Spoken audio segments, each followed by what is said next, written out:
नमस्कार दोस्तों, स्वागत है आप सभी का बैंकिंग बाबा यूट्यूब चैनल में। मेरा नाम है राकेश। आज के इस वीडियो में अपन बहुत ही एक इम्पॉर्टेंट टॉपिक डिस्कस करने वाले हैं, जो कि है ईपीएफ कैलकुलेशन का, यानी कि एम्प्लॉय प्रोविडेंट फंड की कैलकुलेशन के बारे में। अगर आप किसी कंपनी में काम करते हैं, यानी कि अगर आप किसी कंपनी में एम्प्लॉय हैं, तो आपका कुछ ना कुछ पोर्शन सैलरी में से हर महीने ईपीएफ के कॉन्ट्रीब्यूशन के लिए कट जाता होगा। हर महीने ईपीएफ के रूप में जो अमाउंट कटता है उसकी कैलकुलेशन कैसे होती है। आपका सैलरी से कितना अमाउंट कटता है और एम्प्लॉयर कितना अमाउंट अपनी तरफ से कंट्रीब्यूट करता है, वो कैसे कैलकुलेट करते हैं। कुछ कंपनीज में ये फिक्स होता है, जैसे कि 1800 रुपए, या फिर कुछ कंपनीज में ये सैलरी का 12% फिक्स होता है। तो हमारे लिए कौन सा बेटर रहता है? और कुछ कंपनीज में ये ऑप्शन एम्प्लॉय के ऊपर ही छोड़ दिया जाता है कि आप 1800 रुपये सेलेक्ट कर सकते हो या फिर आप सैलरी का 12% सेलेक्ट कर सकते हो। लेकिन ऐसा क्यों होता है, ये सारे पॉइंट्स अपन आज की वीडियो में डिस्कस करेंगे। ये वीडियो काफ़ी हेल्पफुल होने वाला है किसी भी एम्प्लॉय के लिए जो किसी कंपनी में काम करता है और उसका सैलरी में से ईपीएफ कटता है। तो चलिए स्टार्ट करते हैं इस वीडियो को। हम बात करेंगे आपकी सैलरी से जो पीएफ कटता है उसकी कैलकुलेशन कैसे होती है। लेकिन उससे पहले कुछ ऐसे इंपॉर्टेंट पॉइंट है जो आपके लिए जानना बेहद ज़रूरी है। सबसे पहले अपन बात कर लेते हैं ईपीएफ की एप्लीकेबिलिटी के बारे में। तो कोई भी कंपनी जिसके अंदर 20 से ज़्यादा एम्प्लॉय काम कर रहे हैं, उस कंपनी को ईपीएफ के अंदर रजिस्टर करवाना कंपलसरी होता है। एंड अपने एम्प्लॉयज़ की सैलरी में से कुछ पोर्शन काटना होता है और अपनी तरफ से भी उतना ही अमाउंट मिलाकर, वो दोनों अमाउंट मिलाकर उसको ईपीएफ अकाउंट में जमा करवा देने होते हैं उस पर्टिकुलर एम्प्लॉय के। जितने भी एम्प्लॉयज़ होते हैं कंपनी में जिसकी सैलरी 15,000 रुपये से कम है, उन सभी का पीएफ काटना कंपलसरी होता है और उन सभी का पीएफ अकाउंट होना ज़रूरी है जिसमें वो पैसा काट के जमा करवाया जाता है।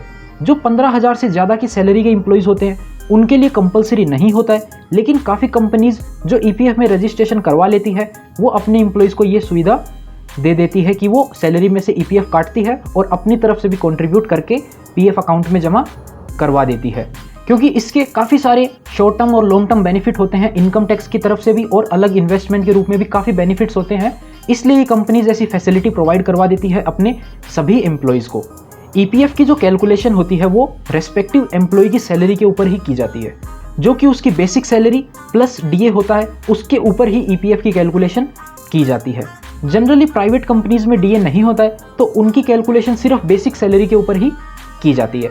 एम्प्लॉय एंड एम्प्लॉयर, इन दोनों का जो कंट्रीब्यूशन होता है एम्प्लॉय के प्रोविडेंट फंड अकाउंट में, वो दोनों जो कंट्रीब्यूशन होता है वो इक्वल होता है। यानी कि जितना आपकी सैलरी में से काटा जाएगा उतना ही अमाउंट एम्प्लॉयर भी अपनी तरफ से कंट्रीब्यूट करेगा।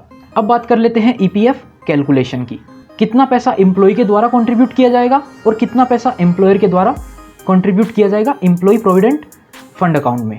नॉर्मल केस में एम्प्लॉय की सैलरी में से 12% काट लिया जाता है एम्प्लॉयर के द्वारा और वो जो पैसा है वो पीएफ अकाउंट में जमा करवा दिया जाता है। जितना अमाउंट आपकी सैलरी में से काटा उतना ही वो एम्प्लॉयर भी अपनी तरफ से भी कंट्रीब्यूट करता है पीएफ अकाउंट में। लेकिन एम्प्लॉयर ये जो कंट्रीब्यूशन करता है वो दो अलग अलग अकाउंट में करता है। एक होता है ईपीएफ, एक होता है ईपीएस। ईपीएफ मतलब एम्प्लॉय प्रोविडेंट फंड, जिसका पैसा जो आप कंट्रीब्यूट करते हैं आपका भी ईपीएफ में ही जाता है, एम्प्लॉयर का भी कुछ पोर्शन ईपीएफ में जाता है और कुछ पोर्शन जाता है ईपीएस में। ईपीएस मतलब एम्प्लॉय पेंशन स्कीम।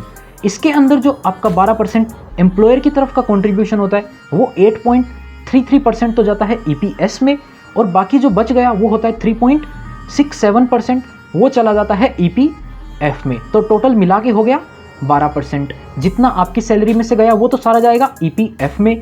एम्प्लॉयर की तरफ का जो 12% है उसका कुछ पोर्शन जाएगा ईपीएस में और कुछ पोर्शन आ जाएगा ईपीएफ में।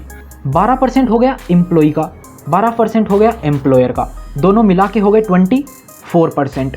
और ये अमाउंट जो है आपके पीएफ अकाउंट में जमा करवा दिया जाता है एम्प्लॉयर के तरफ से। और ये जो 24% अमाउंट है ये टोटल आपके पीएफ अकाउंट में जमा हो जाता है। ये तो बात हो गई सैलरी के 12% वाले कंट्रीब्यूशन की। लेकिन कुछ कंपनीज क्या करती है, फिक्स्ड अमाउंट जमा करवाती है पीएफ के अंदर, यानी कि आपकी सैलरी में से भी फिक्स अमाउंट ही काटती है, जो कि होता है 1800 रुपये फिक्स।